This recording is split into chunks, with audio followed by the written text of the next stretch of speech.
الحمد لله رب العالمين والصلاة والسلام على سيد الأنبياء والمرسلين وعلى آله وأصحابه أجمعين أما بعد فأعوذ بالله من الشيطان الرجيم بسم الله الرحمن الرحيم إن المسلمين والمسلمات والمؤمنين والمؤمنات والقانتين والقانتات والصادقين والصادقات والصابرين والصابرات والخاشعين والخاشعات والمتصدقين والمتصدقات والصائمين والصائمات والحافظين فروجهم والحافظات والذاكرين الله كثيرا والذاكرات أعد الله لهم مغفرة وأجرا عظيما. وعن أبي موسى الأشعري رضي الله تعالى عنه قال قال رسول الله صلى الله عليه وسلم من أحب دنياه أضر بآخرته ومن أحب آخرته أضر بدنياه فآثروا ما يبقى على ما يفنى أو كما قال رسول الله صلى الله عليه وسلم. صدق الله مولانا العلي العظيم وصدق رسوله النبي الكريم ونحن على ذلك لمن الشاهدين والشاكرين والحمد لله رب العالمين. يا رب صل وسلم دائما أبدا على حبيبك خير الخلق كلهم. يا رب صل وسلم دائما أبدا على حبيبك خير الخلق كلهم. يا رب صل وسلم دائما أبدا على حبيبك خير الخلق كلهم. ہماری معزز دینی بہنوں اور ماؤں، اللہ جل جلالہ کا ہم انسانوں پر سب سے بڑا احسان یہ ہے کہ اللہ نے ہمیں انسان بنایا ہے. چونکہ اللہ نے ہم انسانوں کو اس دنیا میں اپنا نائب، اپنا خلیفہ اور دنیا کے نظام میں اللہ نے اپنا ماتحت بنا کر بھیجا ہے. اس پوری کائنات میں دنیا کے کونے کونے میں جب سے دنیا بنی ہے تب سے لے کر آج تک اور قیامت تک اس دنیا میں حکومت کرنے والی مخلوق، اس دنیا میں اپنا رعب جمانے والی مخلوق، اس دنیا میں اپنے فرامین پر عمل کرانے والی مخلوق سوائے انسان کے کوئی نہیں. انسان اس دنیا میں اللہ کی طرف سے ایک بادشاہ، ایک خلیفہ، ایک حاکم، ایک امیر اور خدا کا نائب بنا کر بھیجا گیا. پھر اللہ کا بہت بڑا احسان یہ ہے کہ اس نے انسانوں کو دنیا میں بھیجا، تو انسانوں کو دنیا میں بھیجنے سے پہلے بھی اور بعد میں انسانوں کی جو ضرورتیں ہیں ان ضرورتوں کا وہ اہتمام کیا جو اللہ کی سوا دنیا کی کوئی طاقت نہیں کر سکتی. اور اللہ رب العزت کا یہ نظام ایسا ہے کہ انسانوں کے علاوہ بھی دنیا میں جو مخلوق ہے اللہ نے پوری مخلوق کو ان کی ضرورتوں کے مطابق اللہ نے ان کے امور کو انجام دینے کے لیے نظام بنایا ہے. حضرت موسیٰ علیہ نبینا علیہ السلام کو جب فرعون نے پوچھا تھا کہ موسیٰ اور ہارون تمہارے پروردگار کون ہیں، حضرت موسیٰ علیہ السلام نے جواب میں فرمایا تھا ربنا الذی اعطى كل شيء خلقه ثم هدى، اس پوری کائنات کا نظام چلانے والا پروردگار وہ ہے جس نے پوری کائنات کو پیدا بھی کیا اور کائنات کو راستہ بھی دکھایا۔ اب وہ راستہ کیا ہے؟ کائنات کی ہر مخلوق کو اس کا کام سمجھایا ہے اور کائنات کی ہر مخلوق کی ضرورتوں کا نظام فرمایا۔ اللہ رب العزت نے ہم انسانوں کو اس دنیا میں بھیجا ہے تو اپنے اسی ضابطے کے حساب سے ہم انسانوں کی ضرورتوں کو پورا کرنے کے لیے خدا نے نظام بنایا۔ انسانوں کی ضرورتوں کا خلاصہ صرف دو باتیں ہیں، ایک انسان کے جسم کی ضرورت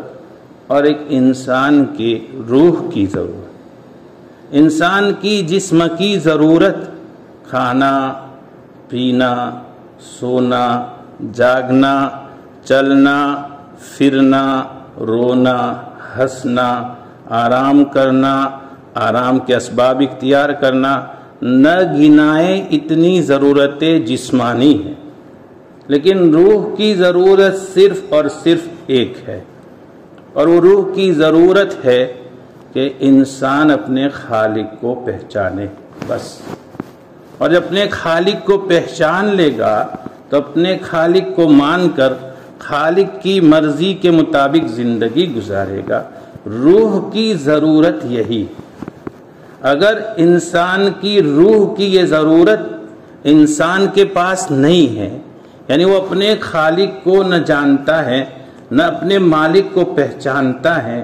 تو انسانوں کی روح اور دوسری مخلوق اور جانوروں کی روح میں کوئی فرق نہیں،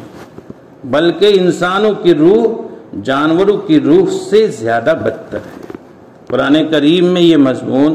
بہت سی جگہوں پر بیان فرمایا گیا ہے۔ ایک جگہ سورہ اعراف میں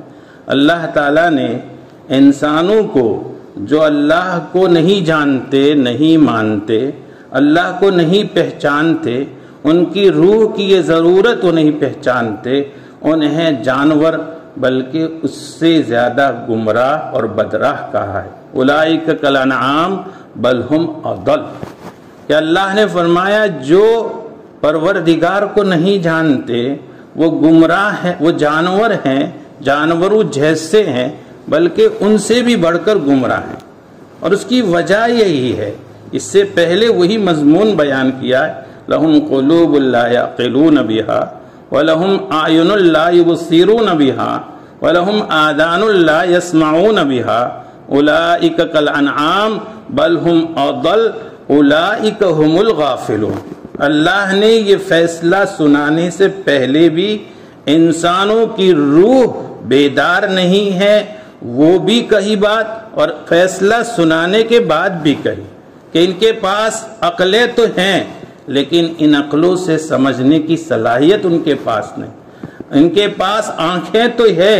لیکن یہ آنکھیں ظاہر دیکھتی ہے، اپنی روح کی ضرورت نہیں دیکھ سکتی۔ ان کے پاس روح کی ضرورت سمجھنے اور دیکھنے کی صلاحیت نہیں ہے۔ ان کے پاس کان ہیں لیکن ان کو اپنے کانوں سے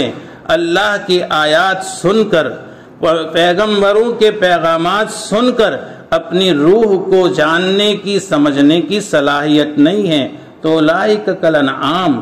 یہ جانوروں جیسے ہے، بل ہم اضل، جانوروں سے بدتر ہے۔ پھر فیصلہ دوبارہ سنایا، اولئک هم الغافلون، وہ اپنی روح کی ضرورت سے بے پرواہ، وہ اپنی روح کی ضرورت سے غافل ہے، انہیں پتہ نہیں ہے ان کی روح کی ضرورت کیا ہے۔ قرآن کریم میں 30ویں پارے میں اسی انداز کا مضمون ہے، تھوڑا بدل کر ہے۔ اللہ تعالیٰ ارشاد فرماتے ہیں، ان الذین کفروا من اہل الکتاب والمشرکین فی نار جہنم خالدین فیہا اولئک ہم شر البریہ۔ ہم اور آپ جانتے ہیں، ابھی تمہید میں یہ بات ہم نے سنی اور 1000 بار سنی ہے، اور ہمارے دعوے بھی ہے کہ اس کائنات میں سب سے افضل مخلوق ہم انسان ہیں، لیکن قرآن کریم یہاں انہیں شر البریہ کہہ رہا ہے۔ پوری کائنات کی مخلوق میں سب سے بدتر۔ حتیٰ کہ کائنات کی مخلوق میں جو ہم سے اور بلکہ مخلوق میں جو سب سے زیادہ بے حیثیت ہے، ایک مچھر ہو، ایک چونٹی ہو، ایک کیڑا ہو،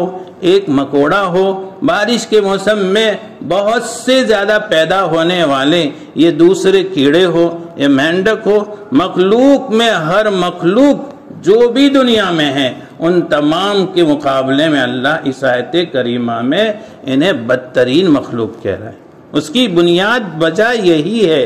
اس کی بنیاد یہی ہے کہ انسان اپنی روح کی ضرورت سے غافل۔ اللہ نے دو ضرورتیں رکھی ہماری، ایک جسم کی ضرورت ہے، ایک دین کی روح کی ضرورت۔ اور پھر اللہ نے ہماری ضرورت پوری کرنے کا نظام فرمایا۔ جسم کی ضرورت کے لیے نظام اللہ نے یہ بنایا کہ پوری کائنات کو ہماری خدمت میں لگایا۔ سورج ہماری خدمت میں لگا ہوا ہے، چاند ہماری خدمت میں لگا ہوا ہے،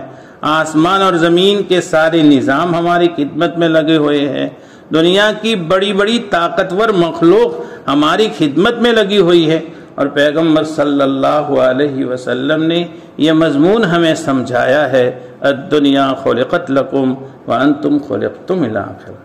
دنیا کی یہ ساری حقیقتیں، یہ کائنات، یہ مخلوق تمہارے لیے بنی ہیں، اور ہاں تم ہو کہ تمہیں اللہ نے آخرت کے لیے بنایا ہے۔ تو دنیا خلقت لکم، یہ دنیا تمہارے لیے بنی ہے، یہ ساری کائنات ہماری جسمانی ضرورت پوری کرنے کے، لیکن ہماری روح کی ضرورت پوری کرنے کے لیے اس کا نظام بھی اللہ نے پوری کائنات پیدا کرنے سے پہلے بنایا، کہ اللہ نے ہمیں ہمارے جسموں کو بنانے سے پہلے ہماری روحوں کو بنایا ہے۔ اور اللہ نے کائنات پیدا کرنے سے پہلے عالم الستو میں اللہ نے جو ہے اپنا ایک عالم بنایا تھا، ایک دنیا بنائی جہاں ساری مخلوقوں کو جمع کیا، سارے انسانوں کو جمع کیا، اور اللہ نے ان کی انسانوں کی روحوں کو، سارے انسانوں کی روحوں کو جمع کیا، اور وہاں اللہ تعالیٰ نے ان روحوں سے ایک عہد لیا، ایک وعدہ لیا، اور اللہ نے خود پوچھا الست بربکم، کیا تم مانتے ہو میں تمہارا پروردگار ہوں؟ کائنات کی ہر روح نے جواب دیا قالوا بلا، کیوں نہیں، ہم جانتے ہیں، ہم مانتے ہیں کہ آپ ہمارے رب ہیں۔ الست بربکم قالوا بلا کا یہ جواب ہم دے کر آئے، پروردگار نے اس وقت دلوایا ہے، اور پھر اللہ نے اس وقت وعدہ کیا ہے دوسرا کہ یہ تمہیں جو روح، تمہاری روح کی غذا ہے، تمہاری روح کی ضرورت ہے، اسے یاد دلانے کے لیے ہم دنیا میں بھی یہ نظام باقی رکھیں گے، ہم بندے بھیجیں گے، ہمارے مقرب جو ہے انبیاء بھیجیں گے، ہم ہماری کتابیں بھیجیں گے، اور یہ سلسلہ چلتا رہے گا۔ اور اللہ نے اس وعدے کے مطابق دنیا کو بنایا، تو دنیا کا سب سے پہلا انسان بھی تھا، اور سب سے پہلا انسان نبی بھی تھا۔ اللہ نے انسان اور نبوت ساتھ ساتھ میں رکھی، اللہ نے انسان کو بھیجا، تو اللہ تعالیٰ نے اس انسان کو پیغمبر بنایا، اسے نبی بنایا، نبی، اور حضرت آدم علیہ السلام سے سلسلہ چلا، اور اللہ نے کم و بیش روایات کے اعتبار سے 1,00,000 سے زیادہ پیغمبر بھیجے ہیں اس دنیا میں، اپنے مخصوص بندے بھیجے ہیں جن کا کام ہی بس ہماری روح کی ضرورت کو سمجھانا تھا، کہ ہمیں یہ سمجھایا جائے تمہاری یہ جسمانی ضرورت،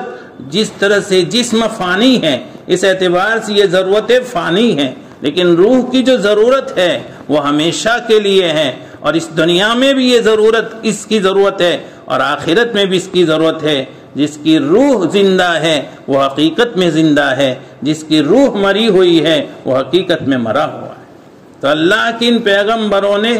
ایک ہی پیغام سنایا، اللہ کے ان پیغمبروں نے روح ہی کی تربیت کی، اللہ کے ان پیغمبروں نے ہماری روح کی ضرورت پورا کرنے کے لیے ہمارے سامنے پلان دیا، ہمارے سامنے نقشہ دیا، ہمیں ترتیب سمجھائی، ہمیں ایک نظام دیا، ہمیں ایک شریعت دی، اور اس شریعت میں یہی سمجھایا گیا تمہاری جسمانی ضرورتیں یہ ہیں لیکن تمہاری روح کی ضرورت یہ ہے۔ اور اللہ نے سب سے اخیر میں ہمارا اور آپ کے آقا جناب سرور کونین فخر رسول محمد مصطفیٰ صلی اللہ علیہ وسلم کو بھیجا۔ آج ہمیں فخر ہے، ہم بہت فخر سے کہتے ہیں ہم آخری امت ہے، ہم بہت فخر سے کہتے ہیں ہم پیارے نبی صلی اللہ علیہ وسلم کی امت ہے، ہم بڑے فخر سے کہتے ہیں کہ نبی صلی اللہ علیہ وسلم ہمارے پیغمبر ہیں اور آپ سارے پیغمبروں کے سردار ہیں، سارے پیغمبروں سے سب سے افضل ہے، اور آپ کی امت ہم کو ساری امتوں میں سب سے افضل بنایا ہے، یہ ہمارا دعویٰ ہے۔ تو دلیل میں یہ ہے کہ ہم اپنے آپ کو ساری امتوں سے بڑھ کر بنائیں، ہماری زندگی وہ زندگی ہو جو ہمارے آقا صلی اللہ علیہ وسلم نے ہمیں سمجھائی، ہمارا ایمان وہ ایمان ہو جو آقا صلی اللہ علیہ وسلم کے واسطے سے ہمیں ملا، ہمارا اسلام وہ اسلام ہو جو آقا صلی اللہ علیہ وسلم نے ہمیں بتایا، ہمارے اخلاق وہ اخلاق ہو جو آقا صلی اللہ علیہ وسلم نے ہمیں سکھائے، ہماری تربیت وہ تربیت ہو جو آپ صلی اللہ علیہ وسلم نے اپنے صحابہ کی فرمائی، ہماری سوچ وہ سوچ ہو جو آقا صلی اللہ علیہ وسلم کے صحابہ کی تھی، ہماری فکریں وہ فکریں ہو جو آقا صلی اللہ علیہ وسلم کی ایک امت کی فکر ہونی چاہیے۔ تو یہ ہم اب تب یہ دعویٰ کرنے کے اہل ہیں، ہم یہ کہہ سکتے ہیں اور ہمیں فخر کر سکتے ہیں، ہمارے دل و دماغ میں یہ خوشی اور یہ فرحت ہو سکتی ہے کہ ہم آقا صلی اللہ علیہ وسلم کے امتی ہے، اور اللہ رب العزت نے جب آقا صلی اللہ علیہ وسلم کو سب سے اونچا مقام دیا ہے تو ہم آقا صلی اللہ علیہ وسلم کی امتی بھی سب سے اونچے بن کر رہے ہیں، ورنہ پھر ہماری اور دوسری امتوں کی زندگیوں میں کوئی فرق نہیں رہے گا۔ قرآن نے یہ نقشے ہمیں سمجھائے ہیں، اگر ان کے جیسے ہمارے حالات بن جائے، ان کی جیسے ہمارے مزاج بن جائے، ان کی جیسی ہماری سوچیں بن جائے، تو پھر ان میں اور ہم میں کیا فرق ہے؟ آج ہر مسلمان، ہر امتی اور ہر ایک انسان یہ سمجھتا ہے کہ میں جنت کے لیے بنا ہوں اور جنت میرے ریزرو ہے۔ آج ہم میں سے کوئی مومن شاید ایسا ہو جسے تصور نہ ہو کہ میں تو جنت میں ہی جانے والا ہوں، چونکہ اس نے یہ سمجھ لیا ہے جنت ہم لوگوں کے لیے بنی ہے اور اللہ رب العزت نے ہمیں جنت کا حق دے دیا ہے۔ یہ ہمارے ایمان کی کمزوری ہے۔ جتنا پختہ ایمان ہوتا ہے وہ اتنا ہی وہ اپنے پروردگار سے ڈر کر یہ سمجھتا ہے کہ شاید جو ہے میں جنت میں جا تو کیا سکوں، میں جنت دیکھ بھی سکوں۔ ہمارے آقا صلی اللہ علیہ وسلم کے صحابہ کے ایمان سے بڑھ کر دنیا میں کسی کا ایمان نہیں ہو سکتا، اور آقا صلی اللہ علیہ وسلم کے صحابہ میں کچھ صحابہ ایسے تھے جنہیں آپ صلی اللہ علیہ وسلم نے ایک مجلس میں ایک ساتھ جنتی ہونے کی خوشخبری سنائی تھی، اور وہ ایک ساتھ 10 صحابہ کو جنتی ہونے کی خوشخبری سنائی تھی، اس لیے انہیں عشرہ مبشرہ بالجنہ کہا جاتا ہے، یعنی وہ صحابہ کرام جنہیں ایک مجلس میں آپ نے نام بنام جنت کی بشارت سنائی، اس لیے مبشرہ بالجنہ ہیں، اور وہ 10 ہیں، عربی زبان میں عشرہ 10 کو کہتے ہیں، تو وہ 10 صحابہ ہیں۔ باقی اس کے علاوہ صحابہ کرام کی ایک جماعت وہ بھی ہے جنہیں اکا دکا آپ صلی اللہ علیہ وسلم نے موقع پر جنتی ہونے کی بشارتیں سنائی ہیں، لیکن یہ 10 صحابہ وہ ہے جنہیں ایک ساتھ جنتی ہونے کی بشارت سنائی۔ ایسے 10 صحابہ جنہیں آپ صلی اللہ علیہ وسلم نے نام لے لے کر سمجھایا آپ جنتی ہے، حضرت ابوبکر جنتی ہے، حضرت عمر فاروق جنتی ہے، حضرت عثمان جنتی ہے، حضرت علی جنتی ہے، عبد الرحمن ابن عوف جنتی ہے، حضرت سعد ابن ابی وقاص جنتی ہے، حضرت زبیر جنتی ہے، سعید ابن زید جنتی ہے، طلحہ ابن عبید اللہ جنتی ہے۔ آپ صلی اللہ علیہ وسلم نے نام لے لے کر فرمائے سب جنتی ہیں، لیکن ان کی زندگی کے حالات پڑھیں، ان میں سے ہر ایک اپنے رب سے ایسا ڈرنے والا تھا، ایسا ڈرنے والا جو اس زمانے کا سب سے بڑا پرہیزگار بھی نہیں ڈر سکتا۔ حضرت ابوبکر صدیق رضی اللہ تعالیٰ عنہ کتنی مرتبہ اپنی زبان کو کھینچتے تھے اور اپنی زبان کو کھینچ کر کے جو ہے اسے لعنت اور ملامت کرتے تھے۔ حضرت عمر فاروق رضی اللہ تعالیٰ عنہ نے ایک مرتبہ کہا ابوبکر کیا کر رہے ہیں؟ کہا یہ زبان تو ہے جس نے ہمیں کہیں کا نہیں رکھا، نہ دنیا کا رکھا ہے نہ آخرت کا رکھا ہے. وہ ابو بکر جسے صدیق کہا ہے، جس کو اللہ کے نبی صلی اللہ علیہ وسلم نے فرمایا یہ صدیق ہے، یہ کبھی جھوٹ بول ہی نہیں سکتا، اور جھوٹ جس کو دنیا میں جھوٹ بھی نہیں سمجھا جاتا، ایسا نقلی جھوٹ بھی ان کے خیالوں میں نہیں آ سکتا. اس ابو بکر صدیق کا حال یہ ہے. حضرت عمر فاروق رضی اللہ تعالیٰ عنہ کتنی مرتبہ حضرت حذیفہ ابن الیمان سے پوچھا کرتے تھے، حذیفہ تمہیں پیارے نبی صلی اللہ علیہ وسلم نے منافقین کے نام بتائے ہیں، بتاؤ اس میں میرا نام ہے. حضرت حذیفہ جواب میں خاموشی اختیار کرتے تھے، فرمایا کرتے تھے کہ حضرت عمر مجھے اللہ کے نبی صلی اللہ علیہ وسلم نے اجازت نہیں دی کہ میں کسی کے نام کی تعین کروں. وفات کا وقت ہوا، اپنے صاحبزادوں سے کہا کہ میرا جو ہے سر زمین سے نیچے رکھو، اپنی گود سے نیچے زمین پر رکھو، اور اپنے رخسار کو، اپنے گھال کو زمین سے لگا کر اللہ کے حضور تڑپ رہے ہیں. عرض کرے پروردگار تیرا یہ بندہ بہت ذلیل ہے، اس نے دنیا میں تیری مرضی کے مطابق زندگی گزاری نہیں، تو جانتا ہے، تجھ سے معافی کا طلبگار ہے، یہ اللہ تم معاف کر دے. یہ عمر فاروق تھے. عبد الرحمن ابن عوف ان صحابہ میں سے جن کا حال یہ تھا کہ اپنے بیٹے، ان کے صاحبزادے حضرت ابراہیم رحمت اللہ علیہ فرماتے ہیں ایک دن روزہ رکھے ہوئے تھے، اور جب افطاری کا سامان تیار ہوا اچانک رونے لگے. پوچھا ابا حضور کیا ہوا؟ کہا ایک صحابی حضرت مصعب ابن عمیر یاد آ رہے ہیں، ان کو جب اللہ کے نبی صلی اللہ علیہ وسلم کی حیات مبارکہ میں شہید کیا گیا تو ان کے کفن کے لیے کافی کپڑے نہیں تھے. اب ہمیں دیکھ رہے ہیں اللہ نے ہمیں کتنی دنیا سے نوازا ہے، اللہ رب العزت نے ہمیں کتنا دے رکھا ہے، اور فرماتے تھے ایسا ڈر لگتا ہے قد اجلت لنا حسناتنا، کہیں ایسا تو نہیں ہو سکتا کہ ہماری نیکیوں کے بدلے ہمیں دنیا میں مل رہے. یہ وہ صحابہ کرام تھے، اور آپ صلی اللہ علیہ وسلم کے وہ صحابہ تھے جنہیں اللہ کے نبی صلی اللہ علیہ وسلم نے اپنی زبانی جنتی ہونے کی بشارت سنائی تھی. ایک نہیں بے شمار واقعات ہے کہ صحابہ کرام کو ایک ڈر، صحابہ کرام کو ایک خوف، صحابہ کرام کو ایک فکر کہ ہم ہمارے آقا صلی اللہ علیہ وسلم کے منشا اور آپ کی مرضی اور آپ کی لائی ہوئی شریعت اور آپ کی سنت اور پروردگار کی رضا کے مطابق زندگی گزار رہے ہیں. اگر ایسی زندگی ہماری نہیں ہے تو پھر اس دنیا میں ہمیں جینے کا کوئی حق نہیں ہے. وہ مشہور واقعہ بارہا ہم نے سنا ہوگا. ہماری یہ مجلس اس لیے لگی ہے تاکہ ہم سنی ہوئی باتوں کا بھی مذاکرہ کریں، تاکہ ہمارا ایمان تازہ ہو جائے. صحابہ کرام یہی تو فرماتے تھے ہم آپس میں جمع ہو کر ایمان کا مذاکرہ اس لیے کرتے ہیں کہ ہمارا ایمان تازہ ہو جائے. حضرت حنظلہ رضی اللہ تعالیٰ عنہ کا واقعہ بار بار سنا ہے. ٹھیک دوپہر میں گھر سے نکل رہے ہیں، حضرت بکر صدیق رضی اللہ تعالیٰ عنہ ملے. پوچھا حنظلہ کیا بات ہے، اس وقت نکلنے کا مقصد؟ کہنے لگے حنظلہ تو منافق ہو گیا. حضرت بکر صدیق رضی اللہ فرمایا سبحان اللہ، کیا کہہ رہے؟ کہاں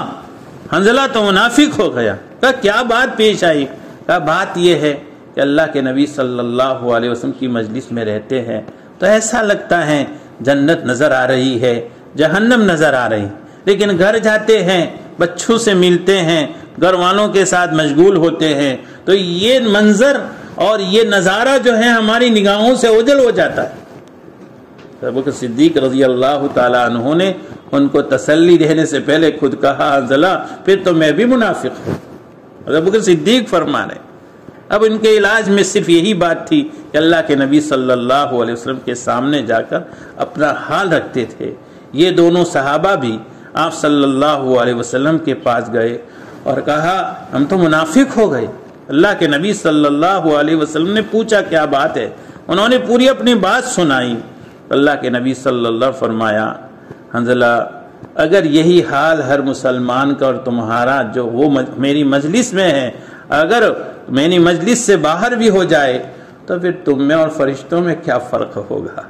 پھر تو تمہارے بستروں پر اور تمہارے راستوں پر فرشتے تم سے ملاقات کریں گے، اس لیے کہ فرشتے بھی وہ ہے جن سے گناہ نہیں ہوتے ہیں۔ لیکن اگر بندہ انسان گناہ نہ کرے اور اس کے دل و دماغ میں اس طرح کے تصورات نہ ہو تو وہ فرشتہ ہو جاتا ہے۔ ہمیں اللہ نے انسان بنایا ہے، لیکن ہاں ساعتن فساعتن جذبے اسی طرح ہونے چاہیے، ایمان کا ولولہ ایسا ہی ہونا چاہیے۔ جب دین کی مجلسیں ہو تو یہ احساس ہو یا واقعتاً ہم ہر اعتبار سے بہت کمزور ہیں، اور جب وہاں سے جائیں تو گھر میں بھی ہمیں آپ صلی اللہ علیہ وسلم کی مجلسوں کا، یعنی آپ کو ہماری مجلسوں کا احساس ہونا چاہیے۔ یہ آپ صلی اللہ علیہ وسلم نے ان صحابہ کرام کو سمجھایا۔ میں تو یہ مثالیں اس لیے پیش کر رہا ہوں کہ ہمیں بھی اپنے ایمان کا کبھی تو جائزہ لینا چاہیے، کبھی تو بھول سے تصور کرنا چاہیے۔ ہم تو یہ سمجھ رہے ہیں کہ ہم تو ایمان والے ہیں، جنت تو ہمارے لیے ہے۔ میں نے ابھی تمہید میں یہ بات کہی، یہ ایمان والے کا حال نہیں ہوتا، یہ تو ان لوگوں کا حال ہے جو دنیا کی غفلت بھری زندگی گزار رہے ہیں اور پھر بھی سمجھتے ہیں جنت ہمیں ملنے والی۔ قرآن نے نقشہ کھینچا ہے، وَقَالُوا لَن يَدْخُلَ الْجَنَّةَ إِلَّا مَنْ كَانَ هُودًا أَوْ نَصَارَىٰ تِلْكَ أَمَانِيُّهُمْ قُلْ هَاتُوا بُرْهَانَكُمْ إِن كُنتُمْ صَادِقِينَ۔ اللہ تعالیٰ فرماتے ہیں، یہ یہود کہتے ہیں، یہ نصارہ کہتے ہیں، لَن يَدْخُلَ الْجَنَّةَ إِلَّا مَنْ كَانَ هُودًا أَوْ نَصَارَىٰ، جنت میں تو یہود جائیں گے۔ حضرت موسیٰ علیہ السلام کو ماننے والوں کو یہود کہتے ہیں، جنت میں نصارہ جائیں گے۔ حضرت عیسیٰ علیہ السلام کے ماننے والوں کو نصارہ کہتے، یہ ان کے دعوے تھے۔ قرآن کریم نے کتنی صاف زبان میں کہا، تِلْكَ أَمَانِيُّهُمْ، یہ تو ان کے جو ہے خواب ہے، شیخ چلڈی کے خواب ہے یہ ان کے۔ تِلْكَ أَمَانِيُّهُمْ قُلْ هَاتُوا بُرْهَانَكُمْ، اس طرح کے دعووں کے لیے دلیل چاہیے۔ قُلْ هَاتُوا بُرْهَانَكُمْ إِن كُنتُمْ صَادِقِينَ۔ پھر قرآن نے جواب دیا، جنت میں جانے کا دعویٰ کون کر سکتا؟ بلا من اسلم وجهه للہ ومحسن فلہ اجرہ عند ربہ ولا خوف علیہم ولا هم يحزنون۔ کیوں نہیں؟ جنت میں جائیں گے لیکن وہ جس نے اپنے آپ کو اللہ کے حوالے کر دیا۔ بلا من اسلم وجهه للہ، اور پھر خالی اللہ کے حوالے کرنا کافی نہیں ہے، اللہ کا ہر حکم ایسا مانتا ہے جو اللہ کو مطلوب ہے، جو اللہ کی منشا ہے۔ وہ محسن، اچھا عمل وہ ہوتا ہے جس عمل کو اللہ قبول کر دے، جس عمل سے اللہ راضی ہو جائے۔ ورنہ دنیا میں کروڑوں کا جو ہے اگر کوئی شخص دان کر دے، کروڑوں کی سخاوت کر دے، لیکن وہ اللہ کے لیے نہیں ہے، اللہ کو راضی کرنے کے لیے نہیں ہے، تو اس کی یہ سخاوت کل قیامت کے دن صرف اس کے منہ پر نہیں ماری جائے گی، اسے جہنم میں ڈال دیا جائے۔ حدیث پاک میں واقعہ موجود ہے کہ اللہ کے نبی صلی اللہ علیہ وسلم نے ایسے لوگوں کا حال بیان کیا کہ جو شہید ہو چکے ہیں، ایسے لوگوں کا حال بیان کیا جو سخی، اتنے سخی کہ سب کچھ اللہ کے راہ میں قربان کر چکے ہیں، اور ان علماء اور ان قراء اور ان خطباء کا بیان جو ہے اللہ کے نبی صلی اللہ علیہ وسلم بیان کیا، جو اپنی زندگی دین کی خدمتوں میں لگا چکے ہیں، لیکن پھر بھی اللہ کے نبی صلی اللہ علیہ وسلم نے نمونے میں ایک ایک مثال دے کر بتایا، اگر یہ سب انہوں نے اللہ کے لیے نہیں کیا، اللہ کو راضی کرنے کے لیے نہیں کیا، دنیا والوں کے لیے کیا ہے، اپنی واہ واہ کے لیے کیا ہے، اپنی شہرت کے لیے کیا ہے، دکھلاوے کے لیے کیا ہے، لوگوں کے تذکرے کے لیے کیا ہے، تو اللہ کے نبی صلی اللہ علیہ وسلم فرمایا یہ عمل تو قبول ہونا درکنار، انہیں اس ریاکاری کی وجہ سے جہنم میں اوندھے مبصر کر ڈال دیا جائے۔ میری دین ماں اور بہنوں، یہ حالات اس لیے سنائے جا رہے ہیں، ہمارے چاروں طرف ہمارے گرد و پیش میں ایسا ہی سب ہو رہا ہے۔ قرآن کریم کی آیت تو بتا رہی ہے، بلا من اسلم وجہہ للہ ومحسن فلہ اجرہ عند ربہ ولا خوف علیہم ولا هم یحزنون۔ انہیں کوئی غم نہیں، کوئی ٹینشن نہیں، دنیا کی زندگی میں وہ راحت ہے، دنیا کی زندگی میں بھی اللہ کی ذات پر یقین، دنیا کی زندگی میں بھی اپنے آپ پر اطمینان، دنیا کی زندگی میں بھی راحت ہے، دنیا کی زندگی میں بھی اللہ کی یاد کے نتیجے میں دلوں کا اطمینان۔ یہ ایک مومن کی شان ہے۔ مومن دنیا میں کبھی پریشان نہیں، مومن کبھی دنیا میں کوئی مومن پریشان نہیں ہوتا۔ پریشان نہ ہونے کا یہ مطلب نہیں ہے کہ دنیا میں اسے پریشانی فاقہ پیش نہیں آتا، وہ بیمار نہیں ہوتا، نہیں، حالات ہے، لیکن ایمان والا اپنے پروردگار پر نظر کر کے اپنی دنیا میں جو مصیبت آئے اس پر اللہ کی طرف سے جو اجر ملتا ہے، آخرت میں جو اس پر ثواب کا وعدہ ہے، پیارے نبی صلی اللہ علیہ وسلم اور صحابہ کرام نے جو آزمائشیں جھیلی ہے ان کو سامنے رکھ کر پھر وہ کبھی پریشان نہیں ہوتا، وہ یہ سمجھتا ہے یہ تو ہونا ہے، یہ تو اللہ کا نظام ہے۔ اس لیے دنیا میں اگر کوئی مومن پریشان ہے، اور ہم تو سب پریشان ہیں، چاروں طرف جس کسی کو دیکھو ہر ایک کچھ نہ کچھ اپنی پریشانی کا رونا رو رہا ہے، اس کی وجہ یہ ہے ہمارے دلوں میں ایمان کا جو اثر ہے وہ باقی نہیں رہا۔ صحابہ کرام کو کبھی اس طرح کی پریشانیوں سے کبھی کسی طرح اثر نہیں ہوتا تھا۔ ایک نہیں ہزاروں مثالیں احادیث کے ذخیرے میں موجود ہیں، مجھے وہ ساری سنانی نہیں ہے، لیکن اتنی بات تو سمجھانی ہے کہ صحابہ کرام فاقے برداشت کر لیتے تھے، لیکن ان کے چہرے پر شکن بھی نہیں۔ غزوہ خندق کے موقع سے صحابہ کرام آپ صلی اللہ علیہ وسلم کے پاس بھوک سے بے حال ہو کر جا رہے ہیں، اور بس صرف آپ کے پاس جا کر عرض کر رہے ہیں، یا رسول اللہ، فاقے کی یہ نوبت آ گئی ہے کہ اب تو پیٹ پر پتھر ہم نے باندھ دیے۔ اللہ کے نبی صلی اللہ علیہ وسلم نے جواب میں صرف اپنی کرتے کا دامن اٹھا دیا۔ صحابہ کرام کے پیٹ پر ایک ایک پتھر بندھا ہوا تھا، اور ساری کائنات کے سردار کے پیٹ پر 2 پتھر باندھے ہوئے تھے۔ صحابہ کرام کچھ نہیں بولے، وہ سمجھے یہ اللہ کی طرف سے ہے، ہم تو اللہ کے پیغمبر کی امتی ہے، یہ تو اللہ کے محبوب بندے اور پیغمبر ہیں۔ جب اللہ کے نبی صلی اللہ علیہ وسلم کے پیٹ پر 2 پتھر بندھے ہوئے ہیں تو ہمیں کہاں حق رہتا ہے کہ ہم اپنی اس فاقے اور اپنی اس کمزوری کا کسی کے سامنے اظہار کریں؟ کبھی سوچا؟ زندگی کا تجربہ، پوری دنیا کے لوگ مسلمانوں سے، اس ہماری بستی میں کسی سے پوچھ لیجئے، ہم میں سے شاید کوئی گھرانہ ایسا ہو جسے 2 ٹائم کھانا نہ ملا ہو، کبھی ایک ٹائم کسی وجہ سے، عذر کی وجہ سے نہیں کھا سکا ہو تو دوسرے ٹائم اس سے بہتر اس نے کھایا ہے۔ لیکن آپ صلی اللہ علیہ وسلم کے صحابہ کے فاقے کا حال یہ تھا۔ جابر رضی اللہ تعالیٰ عنہ نے ایک مرتبہ اپنی فاقے کا حال بیان کرتے ہوئے صحابہ کے اپنے شاگردوں کے سامنے اور تابعین کے سامنے یہ کہا کہ ایک ایک کھجور تقسیم میں ہمارے حصے میں آئی، اور ایک ایک کھجور پر گزارا کرتے تھے۔ کسی نے پوچھا کہ پھر ایک ایک کھجور پر گزارا کیسے ہوتا؟ فرمایا یہ کیسے ہوتا تھا تب پتہ چلا جب ایک کھجور بھی ہمارے حصے میں نہیں آئی، ایک کھجور بھی جب حصے میں نہیں آئی تب پتہ چلتا تھا آج کس طرح کے کھانے کھا رہے ہیں، کس طرح کی لذتیں لے رہے ہیں، کس طرح کے آرام دہ زندگی گزار رہے، کس طرح سے اپنی منمانی زندگی گزار رہے، اور ہم یہ سمجھ رہے ہیں کہ ہم بہت بھلے ہیں، ہم یہ سمجھ رہے ہیں کہ ہم اللہ کے نبی صلی اللہ علیہ وسلم کی بہترین امت ہے، ہم یہ سمجھ رہے ہیں کہ اللہ کے پسندیدہ بندے ہیں، ہم یہ سمجھ رہے ہیں ہم جنت کے مستحق بن گئے ہیں، ہم یہ سمجھ رہے ہیں میدان محشر میں نامہ اعمال دانے ہاتھ میں ملنے والے ہیں، ہم یہ سمجھ رہے ہیں عرش کا سایہ ہم کو نصیب ہونے والا ہے۔ اللہ اکبر! صحابہ کرام کبھی اتنے مطمئن نہیں رہے، اپنی دنیا کی بھی کبھی ان کو فکر نہیں، لیکن اپنی آخرت سے کبھی مطمئن نہیں رہے، اپنی آخرت کی فکر۔ ایک صحابی اللہ کے نبی صلی اللہ علیہ وسلم کی عیادت کے لیے تشریف لے کر بیمار تھے، آپ صلی اللہ علیہ وسلم نے ان سے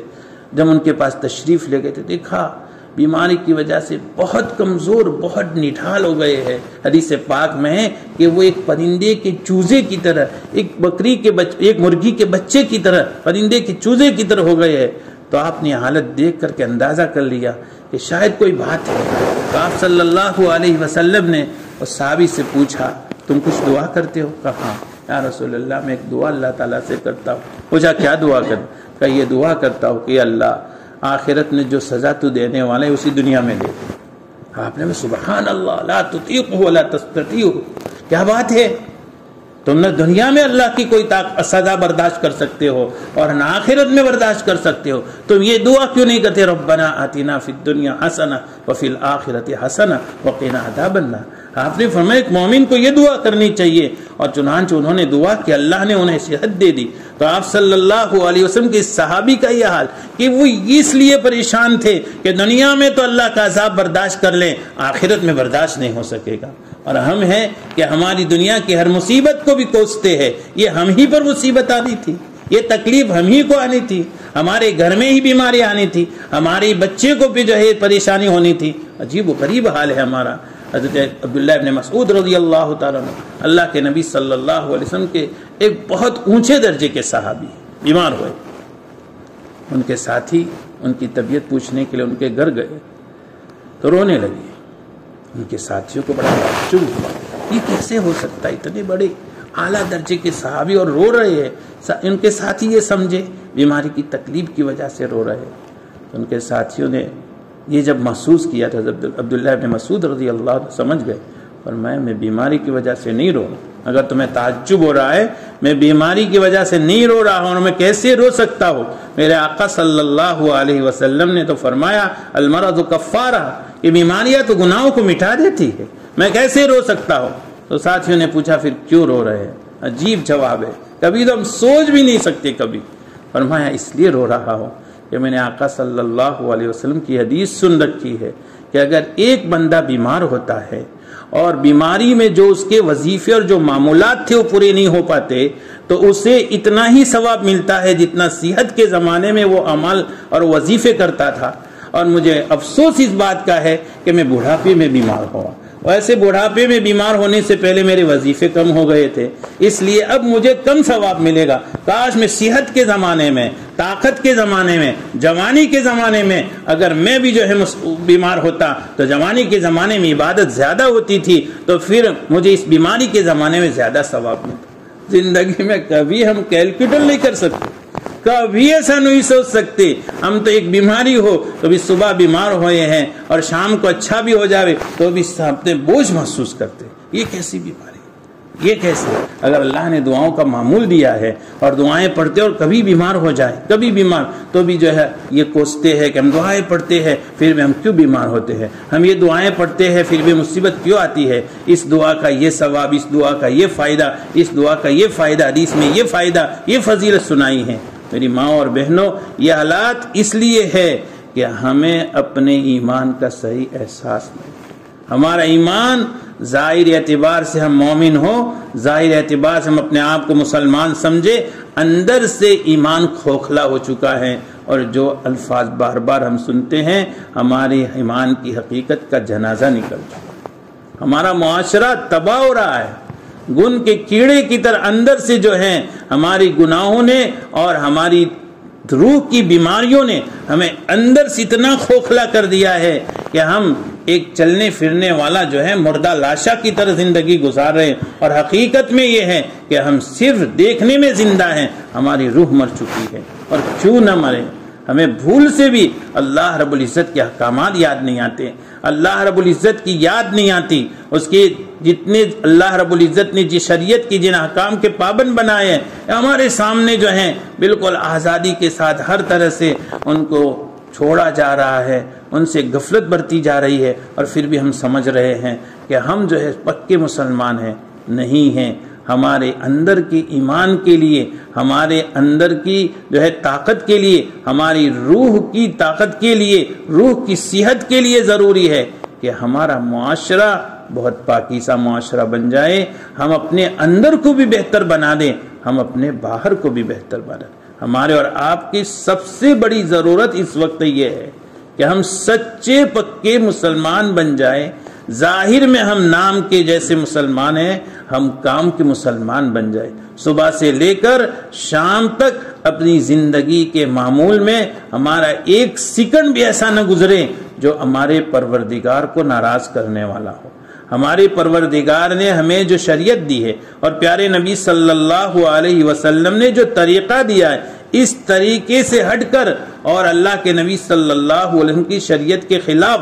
ہمارا ایک قدم نہیں اٹھنا چاہیے۔ صبح اٹھیں تو بھی وہی طریقے پر جو طریقہ آپ صلی اللہ علیہ وسلم نے ہمیں دیا ہے۔ دن بھر ہم اپنی زندگیوں میں اپنے مشغلوں میں رہیں، لیکن ہمارا حال یہ ہو کہ ہم ایک سچے مومن کی طرح زندگی گزاریں۔ ہم اگر جو ہے رات میں سو رہے ہیں تو ہمارا حال یہ ہو کہ ہمارا یہ سونا بھی آپ صلی اللہ علیہ وسلم کی شریعت کے مطابق ہو۔ ہمارے اندر کا معاشرہ، ہمارے گھر کا ماحول بھی ہونا چاہیے، ہمارے باہر کا معاشرہ بھی ایسا ہونا چاہیے کہ ہم گھر سے باہر نکلے تو چاروں طرف ایمانی فضائیں ہوں. ہم گھر سے باہر نکلے تو چاروں طرف ایک پکے مسلمان ہونے کے اثرات ظاہر ہو. ہم باہر نکلے تو شریعت کے احکام کی پیروی نظر آئے. ہم چاہے خوشی کی تقریب منائیں تو ہمیں اللہ کے نبی صلی اللہ علیہ وسلم کا طریقہ اور اللہ کے نبی صلی اللہ علیہ وسلم کی سنت یاد رہیں. ہم جو ہے غمی کی تقریب منائیں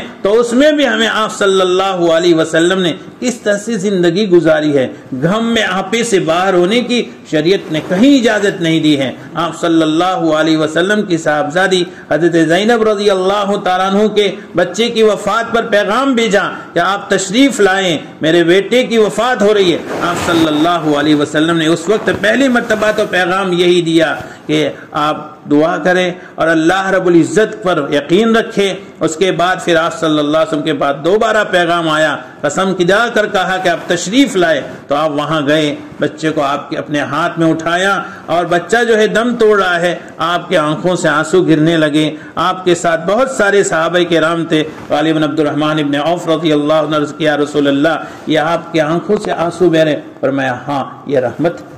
یہ آنسو رحمت کے ہیں. اور اللہ نے ہر دل میں جو ہے مہربانی رکھی ہے. اللہ نے انسان کے مزاج میں مہربانی رکھی ہے. رونے کے وقت اور اس کو رونا ہے، لیکن اس طرح رونا ہے کہ اللہ کے نبی سے اشارے سے کہا کہ اللہ تعالیٰ جو ہے اس پر پکڑنے، آنکھ کی طرف اشارہ کیا، پھر زبان کی طرف اشارہ کیا اور فرمایا اس پر پکڑ فرماتے ہیں. یعنی ہم زبان سے ایسے ناشکری کے کلمات نہیں بول سکتے، لیکن ہاں اندر کے غم کا اظہار ہمارے آنکھوں سے ہو سکتا ہے. تو ہماری زندگی کا، ہماری ہر عمل آپ صلی اللہ علیہ وسلم کی سنت کے مطابق، اور ہم جو آپے سے باہر ہونے کا مزاج ہے. عموماً ہم بار بار سنتے ہیں ہمارے مسلمانوں کی خوشیاں اور غیروں کی خوشیوں کی تقریبوں میں کوئی فرق نہیں رہا.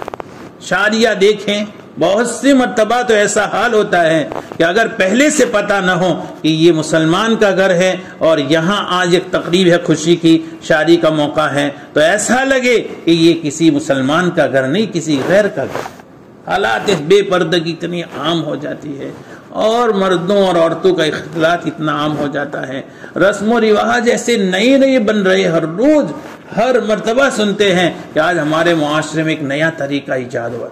اللہ اکبر. پیارے نبی صلی اللہ علیہ وسلم نے تو ہمیں جو یہ تقریب دی ہے آسان سے آسان اور سستی سے سستی تقریب ہے کہ کسی گھر میں نکاح ہو جائے تو پتہ تک بھی نہ ہو کہ یہاں جو ہے کوئی خوشی کی تقریب اس طرح سے ہوئی ہے. ہاں اللہ کے نبی صلی اللہ علیہ وسلم نے ان خوشی کو حد میں رہ کر کے ظاہر کرنے کی اجازت تو دی ہے، لیکن خوشی میں حد سے تجاوز کی اجازت، اسراف کی اجازت، فضول خرچی کی اجازت کہیں اللہ کے نبی صلی اللہ علیہ وسلم کی شریعت میں نہیں ہے. آج ہماری غموں کی تقریب بھی ہے، ہمارے گھروں کا حال یہ ہے. ہمارے اولاد کی تربیت کے معاملے میں ہم اتنے بے بس ہو چکے ہیں، اور پھر جب کہا جاتا ہے، سمجھایا جاتا ہے، بتایا جاتا ہے کہ ہماری اولاد کی تربیت کی ہماری ذمہ داری ہے، تو ہم اور آپ صرف اپنے پاس ایک عذر لنگ یہ ہوتا ہے، ہم بہت سمجھاتے ہیں، ہم بہت بتاتے ہیں، ہم بہت کہتے ہیں، لیکن وہ ہماری باتیں نہیں مانتے. قرآن کریم میں اس موقع سے ہمیں اور آپ کو یاد دلایا گیا ہے کہ اپنی اولادوں کی تربیت کیسی کرنی ہے. یا ایھا الذین آمنوا قوا انفسکم واہلیکم نارا وقودها الناس والحجارہ علیہا ملائکۃ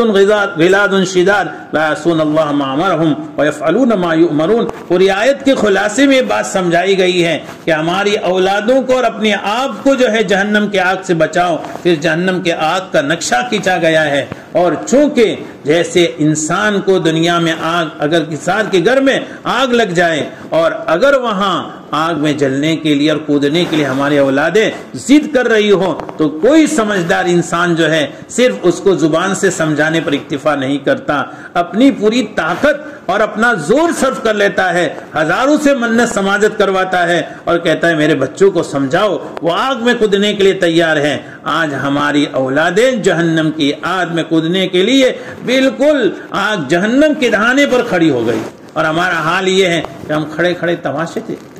اللہ اکبر. ہماری اولاد فجر کی نماز ہوتی ہے، فجر کی اذان ہوتی ہے، فجر کا وقت ہوتا، ماں گھر میں نماز پڑھ رہی ہے، اولاد جو ہے وہ سو رہی ہے، توفیق نہیں ہوتی ہم ان کو سمجھائیں، ان کو اٹھائیں. اور پھر وہی عذر ہے، ہزاروں بار سمجھا چکے، یہ بھول پہلے ہوئی ہے، وہ ہوئی ہے پہلے کب ہوئی ہے؟ اللہ کے نبی صلی اللہ علیہ وسلم نے 7 سال کی عمر میں اپنے اولاد کو نمازوں کی تاکید کرنے کا حکم دیا ہے، اور 10 سال کی عمر میں اولاد اگر نماز نہ پڑھے تو اسے جو ہے مارنے کی اجازت دی ہے، بھلے ہلکی مار مارنا ہے لیکن اسے تنبیہ کرنی ہے کہ نماز کیوں نہیں پڑھ رہا ہے۔ آج اولادوں کی محبت میں پاگل ہو کر اگر ہماری اولادوں کو نماز کا شوق بھی ہو رہا ہے تو ہم جو ہے صبح فجر میں اس لیے نہیں اٹھاتے، ان کی نیند میں خلل ہو جائے گا۔ اللہ اکبر، اس دنیا کی نیند کی اتنی قدر ہے اور آخرت کی راحتوں کی ہمیں کوئی قدر نہیں ہے۔ ہماری اولادوں کی تربیت کے باب میں بہت ضروری ہے، بہت ضروری ہے۔ ہم 7 سال کی عمر میں نہیں تو کم سے کم اتنے سمجھدار ہو جائے کہ وہ پاکی ناپاکی سمجھ سکے، اور اتنی عمر تو 7-8 سال میں، اتنی عمر میں تو اتنی سمجھداری آ جاتی ہے۔ ہم کوشش کریں کہ ہماری اولادوں کو ان دنوں میں اور اتنی عمر میں کوشش کر کے انہیں سمجھائیں کہ تمہیں نماز پڑھنی ہے، اور کبھی 10 سال 12 سال تک کی عمر میں غفلت بھی کرے، ہلکے پھلکے سمجھانا ہے، لیکن اگر ان کی عمر 10-12 سال ہو گئی ہے اور نمازیں نہیں پڑھتے، ماں باپ کی ذمہ داری ہے اس پر تنبیہ کرے، ورنہ ان کے بالغ ہونے کے بعد ان کی عادت اور ان کی نماز کی عادت نہیں بنی ہوئی ہے، ان کے لیے نماز کی پابندی بہت مشکل ہو جائے۔ اور اسی حدیث پاک میں جو دوسرا ٹکڑا سمجھایا گیا ہے وہ یہ ہے کہ جب اتنی عمر کے ہو جائے 10 سال کی عمر کے، تو ان بچوں کے بسترے الگ کر دو۔ اس حدیث پاک میں 2 بڑے اصول سمجھائے۔ ایک سب سے افضل عبادت کی ترغیب دی گئی ہے کہ نماز کی جو ہے پابندی کرواؤ، اور ایک اخلاق کی اور ان کی عزت اور ناموس کی حفاظت کے لیے حکم دیا گیا ہے کہ ان کے بسترے الگ کر دو۔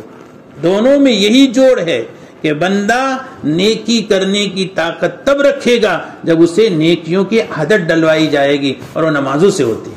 نیکی کی عادت نمازوں سے ہوتی ہے، اور بندہ گناہوں سے تب بچے گا جب اس کو گناہ سے بچانے کی عادت ڈالی جائے گی، اور گناہ سے بچانے کی عادت کی یہ پہلی سیڑھی ہے، پہلا زینہ ہے، یہیں سے انہیں کہہ دیا جائے کہ ان کے بستر الگ ہو جائے۔ یہ آپ صلی اللہ علیہ وسلم نے عبادتوں کی عادت بنانے کے لیے اور گناہوں سے بچانے کے لیے ایک نمونہ ہمارے سامنے دیا ہے۔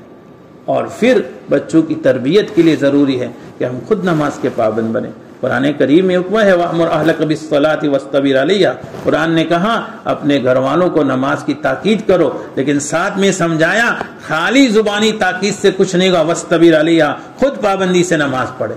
ہمارے یہاں عموماً جو سروے کیا گیا ہے اس سے پتہ چلتا ہے کہ مردوں میں غفلت تو سب میں ہے، لیکن نماز کے باب میں جتنی غفلت عورتوں میں ہے اتنی مردوں میں نہیں۔ ایک بڑا طبقہ ہماری ماؤں اور بہنوں کا، ہماری دینی بہنوں کا یہ حال ہے کہ ایک بڑا طبقہ نماز سے کوسوں دور ہے، اور جوان طبقہ ہمارے جو ہے اور ہماری بیٹیاں اور ہماری بہویں یہ بالکل نماز میں غفلت پڑھ لیتی ہے، موقع ملتا ہے۔ لیکن میری ماؤں اور بہنوں، یہ پہلا زینہ ہے۔ اپنی عبادات کو اور اپنے دین کو مضبوط کرنے کے لیے سب سے پہلی چیز ضروری ہے ہم نمازوں کی پابندی کریں۔ نمازوں کی پابندی کے بعد انشاءاللہ دین کی دوسری باتوں کی پابندی آسان ہو جائے گی۔ حضرت عمر فاروق رضی اللہ تعالیٰ عنہ نے اپنے گورنروں کو یہی تو حکم بھیجا تھا کہ تمہاری سب سے بڑی ذمہ داری میرے سامنے یہ ہے کہ نماز وقت پر پابندی سے پڑھو، اور فرمایا جو نمازوں کی حفاظت کرے گا اور پابندی کرے گا وہ دین کے دوسرے کاموں کی زیادہ پابندی کرے گا، اور جو نمازوں کو ضائع کرے گا دین کے دوسرے کاموں کو زیادہ ضائع کرے گا۔ تو نمازوں کی پابندی کرے، اور نمازوں کے ساتھ ساتھ ہے قرآن کریم کی تلاوت کی پابندی کرے۔ ہماری غفلتوں کا ایک شاندار علاج یہی ہے کہ ہمارے گھروں میں قرآن کریم کی تلاوت کی پابندی ہو۔ آپ صلی اللہ علیہ وسلم کی روایت حضرت عبداللہ ابن عمر رضی اللہ تعالیٰ عنہ سے ہے، فرماتے ہیں آپ نے فرمایا ان هذه القلوب تصدع كما يصدع الحديد اذا اصابه الماء، ان دلوں کو بھی زنگ کاٹ لگ جاتا ہے جیسے لوہے کو پانی لگ جائے تو کاٹ لگ جاتا ہے۔ صحابہ نے پوچھا یا رسول اللہ وما جلاؤها، یہ کاٹ کیسے ختم کر سکتے ہیں؟ آپ نے فرمایا کثرت ذکر الموت و تلاوت القرآن یا و تلاوت القرآن، آپ نے فرمایا موت کو خوب یاد کرے اور قرآن کریم کی تلاوت کی خوب کثرت کرے، خوب پابندی کرے۔ ہمارے گھروں میں جو بہت ساری غفلتیں ہیں، ان غفلتوں میں ایک غفلت یہ ہے کہ کہ ہمارے گھروں میں قرآن کریم کی تلاوت کا نظام ختم ہو گیا۔ پہلے تو ہر گھر سے قرآن کریم کی تلاوت کی آواز آتی تھی، اور اس زمانے میں اب جو ہے صبح خاموشی خاموشی ہے۔ پہلے تو ایسا تھا کہ کچھ اس طرح کی گانوں کی وغیرہ کی آواز آتی تھی، اگر یہ بھی نہیں تو چونکہ رات بھر دیر سے ہمارے جوانوں اور ہمارے گھروں کے لوگوں کی دیر تک جو ہے باتیں کرنے کی عادت ہے، اور صبح فجر کی نماز اللہ ماشاء اللہ کوئی پڑھتا ہے، اور جو پڑھتے ہیں تو خود پڑھتے ہیں، گھر کے دوسرے افراد نہیں پڑھتے، اس کا کوئی غم نہیں ہے، کوئی احساس نہیں ہے۔ ذمہ داری ہے کہ ہم خود بھی نماز پڑھنے والے بنیں، اور ہمارے بچوں کو، ہمارے گھر والوں کو، ہمارے بڑوں کو، ہمارے چھوٹوں کو ادب کے ساتھ نمازوں کے پابند بنائے، اس کی فکر کرے۔ یہ نسل اگر پابند بنے گی تو انشاءاللہ دینی ماحول، دینی مزاج اور دین کے چرچے سامنے آئیں گے۔ باقی اگر ہم نے اپنی دنیاوی ضرورتوں کو پوری کرنے کی کتنی بھی فکر کر ڈالی، لیکن ہماری روح کی ضرورت کے لیے ہمارے پروردگار کو پہچاننے کی فکر نہیں کی، پروردگار کے احکام ماننے کی فکر نہیں کی، تو زندگی میں پھر یہ دنیا بھی ہمارے لیے بہت ہی بے مزہ ہو گئی ہے اور ہو جائے گی، اور آخرت میں پھر اللہ رب العزت رحم فرمائے ہمارے ساتھ کیا معاملہ ہوگا۔ اس لیے اس زندگی میں ہمیں اپنے آپ کو نیک عادتوں سے آراستہ کرنے کی فکر کریں، اور نیک عادتیں کیا کیا بنائیں۔ میں نے اس وقت آپ کے سامنے قرآن کریم کی ایک آیت تلاوت کی ہے۔ انداز تو یہ ہے کہ قرآن کریم کی آیت اللہ رب العزت نے نازل بھی کی تھی عورتوں کی رغبت پر۔ آپ صلی اللہ علیہ وسلم کی خدمت میں صحابیات نے یہ عرض کیا تھا، یا رسول اللہ ہم قرآن پڑھتے ہیں، ماشاء اللہ صحابہ کرام اور صحابیات عموماً عربی جو ہے عرب کے لوگ تھے، عربی زبان کی ان کی جو ہے مادری زبان تھی، قرآن پڑھتے تھے، سمجھتے تھے، تو عرض کرنے لگی یا رسول اللہ ہم قرآن پڑھتے ہیں لیکن قرآن میں مردوں کا ہی تذکرہ زیادہ ہے، عورتوں کا تذکرہ تو ہے نہیں۔ ویسے قرآن میں جہاں مردوں کا تذکرہ ہے وہ عورتوں کا بھی تذکرہ ہے، اس لیے کہ شریعت نے مردوں کو اور عورتوں کو سب کو اپنے احکامات کا پابند بنایا ہے۔ وہ الگ بات ہے کہ شریعت کا مزاج ہے کہ مردوں سے خطاب ہوتا ہے، عورتوں سے نہیں ہوتا، لیکن آپ صلی اللہ علیہ وسلم سے پھر بھی ان صحابیات نے بڑے ادب سے عرض کیا رسول اللہ قرآن کریم میں مردوں کا تذکرہ بہت ہے، ہمارا تذکرہ تو ہے نہیں۔ اس پر اللہ رب العزت نے قرآن کریم کی یہ آیت نازل کی تھی جو میں نے آپ کو پڑھ کر سنائی، کہ یہاں 10 باتوں میں مردوں کی جو صفات ہے وہ، اور 10 باتوں میں عورتوں کی جو صفات ہے وہ بیان فرمائی۔ پہلے نمبر پر آپ نے فرمایا ان المسلمین والمسلمات، اسلام والے مرد اور اسلام والی عورتیں۔ اسلام اعمال کا نام ہے۔ حدیث پاک میں بنی الاسلام علی 50 بتایا گیا ہے کہ اسلام کے 5 ارکان ہیں۔ اسلام میں پہلے نمبر پر کلمہ طیبہ ہے، دوسرے نمبر پر نماز ہے، تیسرے نمبر پر زکوٰۃ ہے، چوتھے نمبر پر روزہ ہے، 5ویں نمبر پر حج ہے۔ تو یہ اسلام کے ارکان ہیں، یہ اسلامی اعمال ہیں۔ اللہ تعالیٰ فرما رہے ہیں جو مسلمان مرد ہیں، اسلام والے مرد ہیں، اور جو اسلام والی عورتیں ہیں جن میں یہ اسلام کے اعمال پائے جاتے ہیں۔ پھر آپ نے دوسرے نمبر پر فرمایا جو مومن مرد ہیں اور جو مومن عورتیں ہیں۔ ایمان عقیدے کا نام ہے، دل و دماغ میں یہ بات رچی اور بسی ہوئی ہے کہ اللہ رب العزت کی سوا اس کائنات میں نہ کوئی معبود ہے، نہ کوئی خالق ہے، نہ کوئی مالک ہے، نہ کوئی رازق ہے، اور پورے کائنات میں اللہ کا نظام چلتا ہے۔ لا الہ الا اللہ محمد الرسول اللہ، اور پیارے نبی جو ہے محمد صلی اللہ علیہ وسلم اللہ تعالیٰ کی طرف سے بھیجے ہوئے پیغمبر ہیں، اللہ کی طرف سے ہماری ہدایت کے لیے بھیجے ہیں۔ تو یہ عقیدہ اور اس طرح کے عقیدے ہیں، ان کا نام ایمان ہے۔ تو ایمان لانے والے مرد اور ایمان لانے والی عورتیں۔ تیسرے نمبر پر آپ اللہ تعالیٰ نے فرمایا والقانتین والقانتات، اور جو ہے نیکیاں کرنے والے فرما بردار مرد اور نیکیاں کرنے والی فرما بردار عورتیں۔ اس کے بعد اللہ تعالیٰ فرما رہے ہیں والصادقین والصادقات، سچ بولنے والے مرد اور سچ بولنے والی عورتیں۔ فرمایا والصابرین والصابرات، اور صبر کرنے والے مرد اور صبر کرنے والی عورتیں. اس کے بعد فرمایا والخاشعین والخاشعات، اللہ سے ڈرنے والے مرد اور ڈرنے والی عورتیں. والمتصدقین والمتصدقات، صدقہ اور خیرات کرنے والی عورتیں، صدقہ اور خیرات کرنے والے مرد اور صدقہ اور خیرات کرنے والی عورتیں. والصائمین والصائمات، روزہ رکھنے والے مرد، روزہ رکھنے والی عورتیں. والحافظین فروجہم والحافظات، اور اپنے ناموس کی حفاظت کرنے والے مرد اور اپنے ناموس کی حفاظت کرنے والی عورتیں. والذاکرین اللہ کثیرا والذاکرات، اور اللہ کا خوب ذکر کرنے والے. دیکھیے ان 10 باتوں میں اسلام، ایمان اور فرما برداری، سچ بولنا، صبر کرنا، اللہ سے ڈرنا، زکوٰۃ ادا کرنا یعنی صدقہ اور خیرات کرنا، روزے رکھنا اور اللہ اپنی شرمگاہوں کی حفاظت کرنا اور اللہ کا خوب ذکر کرنا. ذکر کا باب ایسا باب ہے جس میں اللہ رب العزت نے جگہ جگہ خوب ذکر کرنے کا. یہاں بھی والذاکرین اللہ کثیرا والذاکرات، ذکر تو ہماری نمازوں میں بھی ہے، ذکر تو ہماری تلاوتوں میں بھی ہے، لیکن ذکر کا ایسا مزاج کہ زبان سے ہر وقت اللہ کو یاد کرے، ہر گھڑی اللہ یاد آئے. جس بندے کو ہر گھڑی اللہ یاد آتا ہے اس کی روح زندہ ہے. حدیث پاک میں وہی مثال سمجھائی، والذی مثل الذی یذکر ربہ والذی لا یذکر، اس آدمی کی مثال جو اپنے پروردگار کو یاد کرتا ہے اور اپنے پروردگار کا ذکر نہیں کرتا. مثل الحی والمیت، آپ نے فرمایا ایک زندہ اور مردے کی طرح. اللہ کو یاد کرنے والا زندہ ہے اور اللہ اس کو بھولنے والا مردہ ہے. ہم زندہ رہیں، ہماری روح زندہ رہے، ہم اللہ کا خوب ذکر کریں. یہ 10 باتیں جن میں پائی جائے گی. اللہ رب العزت کی طرف سے 2 انعام ہیں. اللہ نے بخشش کا وعدہ کر رکھا ہے اور جس کی بخشش ہو جائے گی اسے جہنم میں جانے سے اللہ محفوظ رکھے گا. بخشش ضروری. اللہ رب العزت عذاب دیتا ہے گناہوں کو مٹانے کے لیے، اس لیے جن کی دنیا میں بخشش ہو گئی وہ عذاب قبر سے محفوظ ہوگا، جس کی دنیا میں بخشش ہو گئی وہ میدان محشر کی ہولناکیوں سے محفوظ ہوگا، جس کی دنیا میں بخشش ہو گئی وہ پل صراط پر آسانی سے پار ہو جائے گا، جس کی دنیا میں بخشش ہو گئی اسے نامہ اعمال دانے ہاتھ میں ملیں گے، اور جس کی دنیا میں بخشش ہو گئی اللہ اسے سیدھا ڈائریکٹ جہنم میں پہنچا دے گا. اللہ تعالیٰ جنت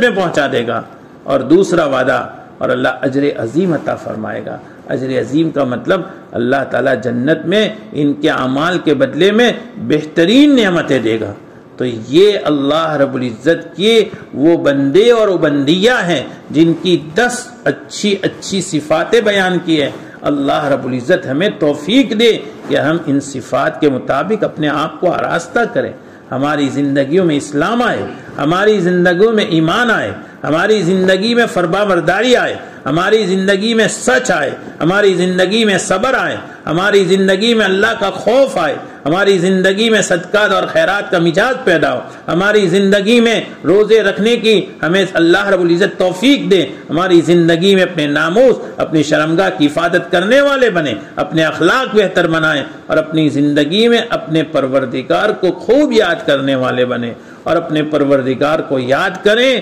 اور اپنے آپ کو اپنے پروردگار کے حوالے کریں. اس میں بات ضرور ہے کہ ہم اپنے آپ کو اپنے پروردگار کے تابع بنائیں گے اور شریعت اور سنت کے مطابق زندگی گزارنے والے بنیں گے تو ہو سکتا ہے ہمیں احساس ہو کہ دنیا میں ہم مزے کیسے لٹیں گے. ہم صبح اٹھ کر کے فجر کی نماز پڑھیں گے، ہم صبح اٹھ کر تلاوت کریں گے، ہم اللہ کی مرضی کے مطابق اپنی خوشیوں کی تقریب کریں گے، اللہ کی مرضی کے مطابق ہم غمی میں اللہ کو یاد کریں گے، اللہ کی مرضی کے مطابق صدقات اور خیرات کریں گے تو دنیا کی لذتیں کہاں نصیب ہوگی. یہ بات جو ہے اگر دنیا کی لذتیں نہیں بھی ملی، کچھ نقصان دنیا کی لذتوں میں ہو بھی گیا، فرق کیا پڑتا ہے. اللہ کے نبی صلی اللہ علیہ وسلم یہی تو ہمیں فرما رہے ہیں. میں نے حضرت ابو موسیٰ اشعری رضی اللہ تعالیٰ عنہ کی سند سے جو روایت پیش کی اس میں اللہ کے نبی صلی اللہ علیہ وسلم فرما رہے ہیں دیکھو ایک جو ہے فائدہ حاصل کرنے کے لیے دوسرا نقصان تو برداشت کرنا پڑے گا. آپ نے فرمایا من احب دنیا ہو اضر بآخرتہ، جو اپنی دنیا کا بھلا چاہے گا یعنی دنیا سے محبت کرے گا، دنیا میں منمانی زندگی گزارے گا تو اپنی آخرت کو بگاڑ دے گا، اس کی آخرت تباہ ہو جائے گی. لیکن ومن احب آخرتہ اضر دنیا ہو، اور ہاں اگر کسی کو دنیا آخرت سے محبت ہے، ٹھیک ہے دنیا میں اس کی من چاہی زندگی نہ گزار سکے، لیکن اللہ رب العزت آخرت میں نوازے گا۔ پھر آپ نے یہ نصیحت فرمائی آگے، فآثروا ما يبقى على ما يفنى۔ اب تمہاری سمجھداری پر موقوف ہے، تمہاری سمجھ کیا ہے، تم صحیح فیصلے کرتے ہو کہ غلط فیصلے کرتے ہو؟ صحیح فیصلہ یہ ہے، سمجھداری یہ ہے کہ اپنی دنیا کو آباد کرنے کے لیے اپنی آخرت کو نہ بگاڑے۔ ہاں، اپنی آخرت کو آباد کرنے کے لیے اگر دنیا کا کچھ نقصان اٹھانا پڑے تو اٹھا دے۔ آج ہماری سب سے بڑی کمزوری یہی ہے کہ ہم اپنی دنیا کو آباد کرنے کے لیے اپنی آخرت کا سودا کر رہے ہیں۔ پیارے نبی صلی اللہ علیہ وسلم نے ایسے لوگوں کو بے وقوف کہا ہے۔ آج اگر ہم غور کریں، آج ہمیں اگر کوئی بے وقوف کہے تو ہمیں غصہ آتا ہے، لیکن ہمارے لیے ضروری ہے کہ ہم خود اپنے اندر اپنے گریبان میں منہ ڈال کر سوچیں، ہم سمجھنے والے سمجھدار ہیں، عقل مند ہیں کہ ہم بے وقوف ہیں۔ اللہ کے نبی صلی اللہ علیہ وسلم کے یہ دو ارشادات سنا کر اپنی بات ختم کر دوں گا۔ اللہ کے نبی صلی اللہ علیہ وسلم سے ایک صحابی نے پوچھا، یا رسول اللہ من اکیس الناس واحزمہم، فرمایا دنیا میں سب سے زیادہ عقل مند اور سب سے زیادہ احتیاط برتنے والا، جس کو دانشور کہتے ہیں، تو سب سے زیادہ عقل مند اور دانشور کون ہے؟ آپ نے فرمایا سب سے زیادہ عقل مند وہ ہے جو اکثرہم للموت ذکر للموت و اکثرہم استعدادا۔ آپ نے فرمایا اکیس الناس، سب سے زیادہ عقل مند وہ ہے جو موت کو زیادہ یاد کرنے والا ہو اور موت کی زیادہ تیاری کرنے والا ہو۔ آپ نے آگے فرمایا اولئک الاکیاس ذهبوا بشرف الدنیا وکرامت الآخرہ، سمجھدار تو یہ ہے کہ دنیا کی بھلائیاں اور عزتیں بھی ان کو مل گئی۔ ایسا نہیں دین پر کام کرنے والے، دین کے مطابق زندگی گزارنے والے، انہیں دنیا میں عزتیں نہیں ملتی، بہت ملتی ہیں۔ ذهبوا بشرف الدنیا وکرامت الآخرہ، اور اللہ نے ان کے اعزاز اور اکرام کا جو سامان آخرت میں رکھا ہے اللہ رب العزت وہ بھی نصیب فرمائیں گے۔ اسی طرح سے ایک روایت میں آپ صلی اللہ علیہ وسلم فرمایا الکیس من دان نفس وعمل لما بعد الموت، سمجھدار تو وہ ہے جو اپنے آپ کو کنٹرول میں رکھے، من دان نفسہ، اپنے آپ کو اپنے پروردگار کی مرضی کے مطابق عادی بنائے، من دان نفسہ وعمل لما بعد الموت، والعاجز من اتبع نفسہ ہواہا، اور بے وقوف تھکا ہارا وہ ہے جو اللہ کی مرضی کے خلاف زندگی گزارے اور اپنے آپ کو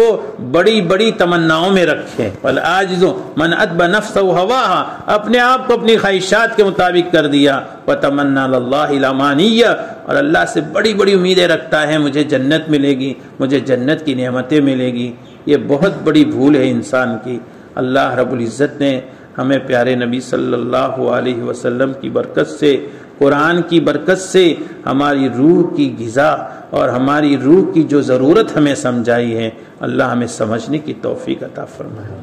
دیکھو حالات تو ایسے ہیں کہ الحمدللہ جو کرنے والے ہیں ان حالات میں بھی کچھ کر رہے ہیں، اور جنہیں توفیق میسر نہیں ہے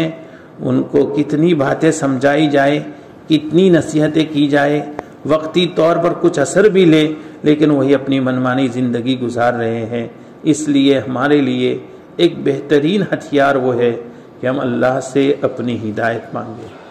ہم اپنے پروردگار سے صبح و شام یہ مانگیں کہ پروردگار ہم غافل ہیں، غفلت بھری زندگی گزار رہے ہیں، تجھ سے مانگتے ہیں تو اپنی مرضی کے مطابق ہمیں چلا دے، اور ہماری روح کی غذا اور ہماری روح کی ضرورت تیری پہچان ہے، تو اپنی معرفت سے،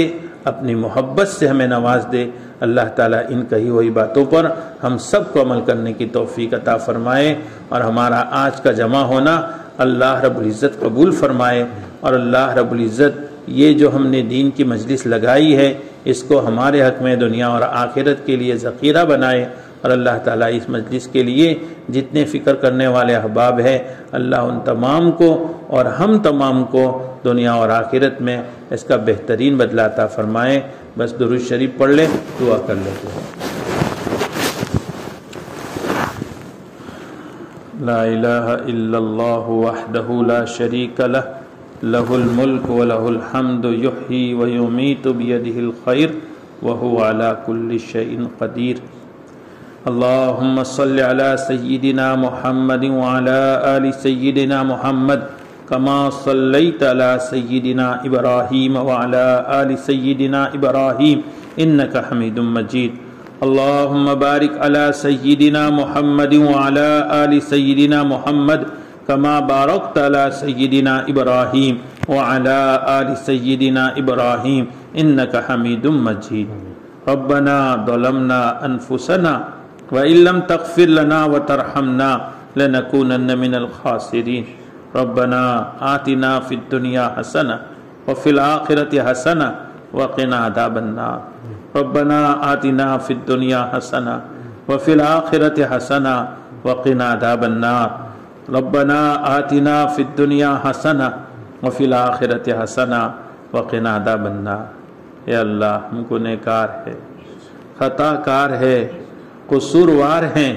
یا اللہ ہمیں اپنے گناہوں کا اقرار اور اعتراف ہے، ہم اپنے گناہوں پر نادم اور شرمشار ہے، اپنے گناہوں سے سچی پکی توبہ کرتے ہیں، تیرے حضور اپنے گناہوں کا اعتراف کرتے ہیں، آئندہ گناہ نہ کرنے کا عزم مصمم کرتے ہیں۔ اے اللہ تو ہمیں معاف فرما، ہمارے گناہوں سے درگزر فرما، ہمارے نامہ اعمال سے ہمارے گناہوں کو دور فرما، ہماری سیئات کو حسنات سے مبدل فرما۔ یا اللہ ہماری توبہ قبول فرما اور ہمیں اپنی توبہ پر استقامت نصیب فرما، ہماری توبہ کو توبہ نصوح بنا، اور یا اللہ زندگی کا ہر لمحہ تیری مرضی کے مطابق گزارنے کی توفیق عطا فرما، تیری نامرضیات سے ہماری پوری حفاظت فرما،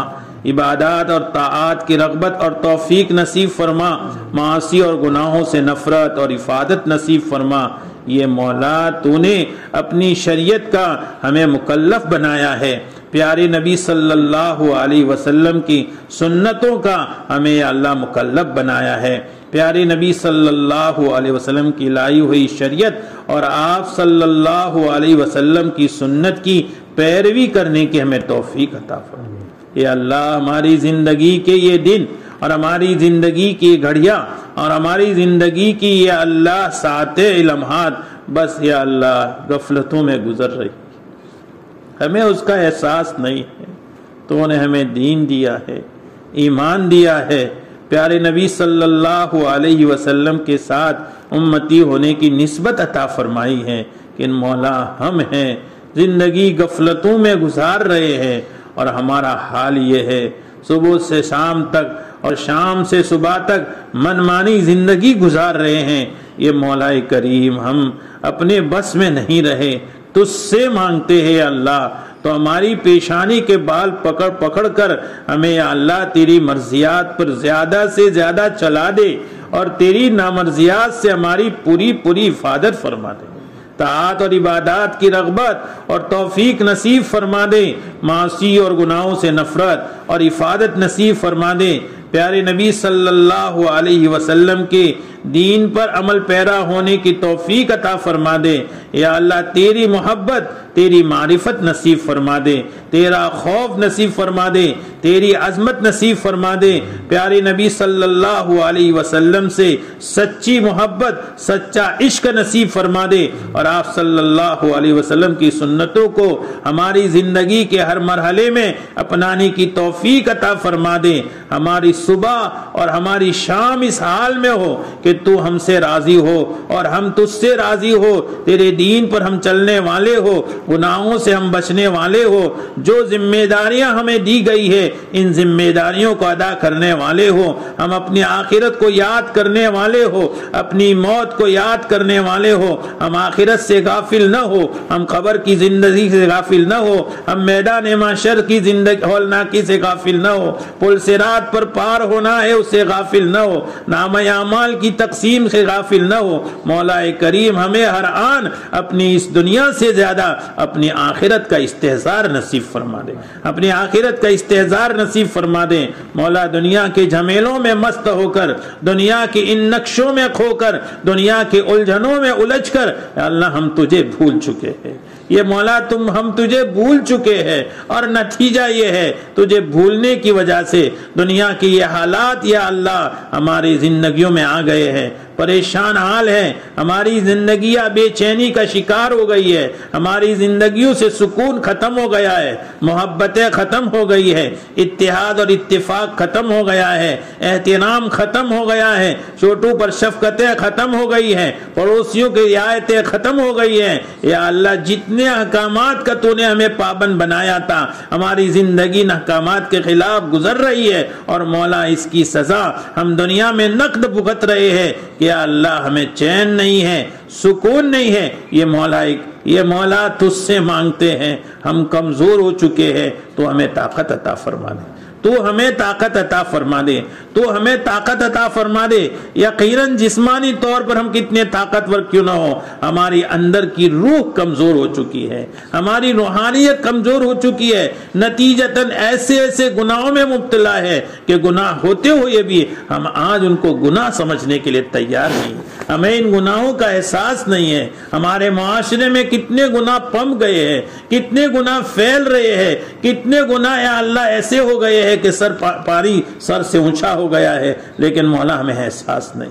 ہمیں احساس نہیں ہے، ہمیں احساس نہیں ہے، اس لیے کہ ہمارے دل مردہ ہو چکے ہیں۔ یا اللہ تو ہماری روح کو زندہ فرما، ہماری روح کو زندہ فرما، ہماری روحانیت کو زندہ فرما۔ یا اللہ روحانیت کی حقیقت ہمیں نصیب فرما، اور یا اللہ ان گناہوں سے ہماری نسلوں کی، ہماری اولادوں کی اور پوری امت کی حفاظت فرما، پوری امت کی حفاظت فرما، پوری امت کی حفاظت فرما۔ جتنی زیادہ ہماری جسمانی ضرورتوں کی ہمیں فکر ہے، اس سے زیادہ ہمارے دین کی ضرورتوں کی ہمیں فکر نصیب فرما، ہمارے دین کی ضرورتوں کی ہمیں فکر نصیب فرما، ہمارے دین کی ضرورتوں کی ہمیں فکر نصیب فرما۔ یا اللہ آج پورا معاشرہ اپنی اولادوں کی تربیت سے غافل ہو چکا ہے، اور یا اللہ جو تربیت کر رہے ہیں لیکن اولادوں کی بے راہ روی سے یا اللہ وہ تھک گئے ہیں، ہمت ہار چکے ہیں، اور یا اللہ مایوسی کے شکار ہو چکے ہیں۔ مولا ہماری اولادوں کی تربیت یقیناً ہمارے بس میں نہیں رہی،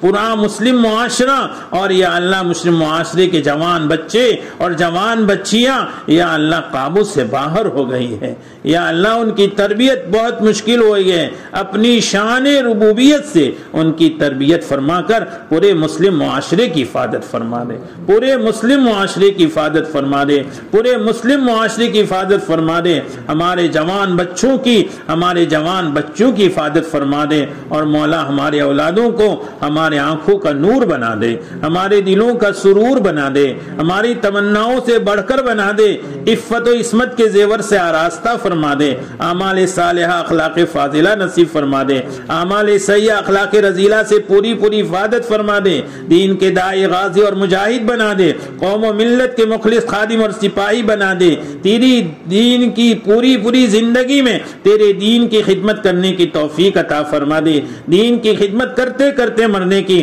اور مرتے مرتے کرنے کی توفیق عطا فرما دے، تیرے محبوب مقبول پارسا پرہیزگار بندوں میں انہیں اور ہمیں شامل فرما دے، تیرے دین کی خدمت کرنے والوں میں ہمیں شامل فرما دے، تیرے دین کا جھنڈا لے کر پوری دنیا میں گھومنے والوں میں ہمیں شامل فرما دے، اور مولا کریم ہمیں وقت پر حسن خاتمہ کی دولت سے مالا مال فرما دے، سوئے خاتمہ اور اس کے اسباب سے پوری حفاظت فرما دے، سوئے خاتمہ اور اس کے اسباب سے پوری حفاظت فرما دے، اچانک ناگہانی ایکسیڈنٹ کے اموات سے ہماری اولادوں کی، ہماری نسلوں کی اور پورے معاشرے کی حفاظت فرما دے۔ ہم میں جو بیمار ہیں ان تمام بیماروں کو شفا کاملہ عاجلہ دائم دائمہ تامہ مستمرہ نصیب فرما دے۔ یا اللہ ہم میں سے جو صحت مند ہیں انہیں ہمیشہ کے لیے مزید صحت نصیب فرما کر ہماری صحتوں میں حفاظت فرما دے، ہماری صحتوں میں برکت عطا فرما دے، ہماری صحتوں میں یا اللہ اضافہ فرما دے، اور مولا ہر طرح کی خطرناک لا علاج با علاج بیماریوں سے ہماری اولادوں کی اور ہماری نسلوں کی پوری حفاظت فرما دے۔ ہمارے گناہوں کے نتیجے میں یا اللہ عجیب بیماریاں معاشرے میں نظر آ رہی ہے، کتنے اللہ تیرے بندے عجیب و غریب بیماریوں کا شکار ہو چکے ہیں، کتنے صحت مند صبح صحت مند ہوتے ہیں، شام کو ان کی بیماریوں کی خبر آتی ہے، کتنے صحت مند دنیا سے چلے جا رہے ہیں۔ یہ مولا کریم تیری حفاظت کے علاوہ ہمارے پاس کوئی سامان نہیں ہے، تو اپنی شان ربوبیت سے اور یا اللہ تو اپنی شان کریمی اور رحیمی سے ہم تمام کی حفاظت فرما کر ہم تمام کو ہر طرح کی بیماریوں سے ہمیشہ کے لیے محفوظ فرما دے، اور یا اللہ جو بیمار ہیں ان تمام بیماروں کو شفا کاملہ نصیب فرما دے۔ ہمارے جتنے مرحومین تیرے رحم میں آ چکے ہیں ان تمام کی بال مغفرت فرما دے، ان کے درجات بلند فرما دے، ان کے قبروں کو انتہائی نظر تک وسیع فرما دے، جنت کے نمونے اور باغیچے بنا دے، عذاب قبر اور عذاب برزخ سے حفاظت فرما دے۔ جتنے پریشان حالے دینی دنیاوی الجھنوں کے شکار ہیں ان تمام پریشانوں کو یا اللہ تمام پریشان بندوں کی اپنے خزانے غیب سے ان کی پریشانیاں دور فرما دے، اپنے خزانے سے ان کی پریشانیاں دور فرما دے، جتنے مقروض ہیں ان کے قرضوں کی ادائیگی کی غیبی شکلیں صورتیں پیدا فرما دے، جو بے اولاد ہے انہیں نیک صالح اولادیں نصیب فرما دے۔ یا اللہ جن کے اولاد نافرمان ہیں ان کے اولادوں کو ان کا فرما بردار اور ان کا خدمت گزار بنا دے۔ یا اللہ جن کے والدین یا اللہ ان کے اولادوں سے ناراض ہے یا اولاد اپنے والدین سے تعلق توڑے ہوئے ہے، یا اللہ جانبین میں آپس میں اتفاق اور محبت نصیب فرما دے، ساری ناراضگیاں ختم فرما دے، ساری نافرمانیاں ختم فرما دے، اور پورے معاشرے میں یا اللہ سکون عطا فرما دے، سکون عطا فرما دے، چین عطا فرما دے، راحت عطا فرما دے۔ یا اللہ آج کی ہماری یہ مجلس تیرے دین کے اللہ چرچے کے لیے، دین کے مذاکرے کے لیے ہوئی ہے، یا اللہ اس مجلس کو قبول فرما دے، مجلس میں جتنے جمع ہو رہے ہیں ان کو قبول فرما دے، مجلس کا انتظام کرنے والوں کو قبول فرما دے، اس کے لیے فکر کرنے والوں کو قبول فرما دے، اور یا اللہ اس پوری بستی کو قبول فرما دے، اس پوری بستی کو قبول فرما دے۔ یا اللہ دین کے ان تذکروں سے ہمارا ایمان تازہ ہوتا ہے، یا اللہ آج ہمارے گھروں میں دین کی یا اللہ تذکرے ختم ہو گئے ہیں، یا اللہ تعلیم کا نظام ختم ہو گیا ہے، یا اللہ تلاوت کا نظام ختم ہو گیا ہے، ذکر و اذکار کا نظام ختم ہو گیا ہے، یا اللہ غفلتوں نے ہم پر ڈیرے ڈال دیے ہیں۔ یا اللہ ہمارے گھروں کو تیرے ذکر سے، فکر سے، تلاوت سے، تعلیم سے، دین کے چرچوں سے، قرآن اور حدیث کے ذکروں سے یا اللہ آباد کرنے کی توفیق عطا فرما دے، آباد کرنے کی توفیق عطا فرما دے۔ ہماری مجلسیں غفلتوں والی مجلسیں بن گئی ہے، ہماری مجلسوں میں ہمیں دین کا تذکرہ کرنے کی توفیق عطا فرما دے۔ مولا مانگنا تو بہت ہے، کتنی یا اللہ ہماری بڑی ضرورت ہے تو نے بغیر مانگے پوری فرمائی ہے، اور آج تک بغیر مانگے تو نے ہمیں خوب دیا ہے مولا، دنیا کی بے شمار ضرورتیں اللہ تو نے دی ہے، اور یا اللہ آخرت کے اعتبار سے، ظاہری اعتبار سے یا اللہ جو ہمیں نظر آ رہا ہے اس اعتبار سے بغیر استحقاق کے تو نے ہمیں دیا ہے، بغیر استحقاق کے تو نے ہمیں دیا ہے۔ مولا تیرے اس کرم، تیرے اس رحم کے واسطے سے مانگتے ہیں، آئندہ بھی کبھی محروم نہ فرما، آئندہ بھی کبھی محروم نہ فرما، اور مولا ہمارا جمع ہونا قبول فرما، ہمارا کہنا قبول فرما، ہمارا سننا قبول فرما، اور مولا کریم یا اللہ آج کی مجلس کو قبول فرما کر ہماری ایمان کی حفاظت کا اسے ذریعہ بنا، ہمارے ایمان کے اضافے کا ذریعہ بنا، ہمارے ایمان اسلام اعمال میں برکت کا ذریعہ بنا، اور آئندہ یا اللہ دنیا اور آخرت میں دینی دنیاوی ترقیات کا ہمیں ذریعہ بنا، دینی دنیاوی ترقیات کا ذریعہ بنا، اور ہمیشہ دینی مجلسوں میں حاضر ہو کر دین کی باتیں سن کر اس پر عمل پیرا ہونے کی ہم تمام کو توفیق عطا فرما۔ مولا جو مانگا وہ عطا فرما، جو مانگنا چاہیے اور نہیں مانگ سکے وہ عطا فرما۔ یا اللہ جو ہماری ضرورتیں تو جانتا ہے، یا اللہ تو ہماری ضرورتیں پوری فرما۔ حاضرین مجلس کے دلوں میں جو امیدیں، جو تمنائیں، جو آرزویں ہیں اور زبان پر نظر نہیں آئی ہے یا اللہ وہ خود اپنے دلوں میں لے کے رکھے ہے، یا اللہ تمام امیدوں تمام جائز مقاصد میں کامیابیاں نصیب فرما۔ پیارے نبی صلی اللہ علیہ وسلم نے، انبیاء اور مرسلین نے، تیرے نیک بندوں نے جتنی بھلائیاں مانگی ہے ہم بھی مانگتے میں عطا فرما، جن شرور سے پناہ چاہی ہے ہم بھی پناہ چاہتے ہیں، ہمیں پناہ نصیب فرما۔ ہماری ان دعاؤں کو اپنے فضل و کرم سے پیارے نبی صلی اللہ علیہ وسلم کے صدقہ طفیل میں قبول فرما۔ اللہم ربنا تقبل منا انک انت السمیع العلیم وتب علینا یا مولانا انک انت التواب الرحیم، وصلی اللہ تعالی علی خیر خلقہ سیدنا مولانا محمد وآلہ وصحبہ اجمعین، آمین یا رب العالمین برحمتک۔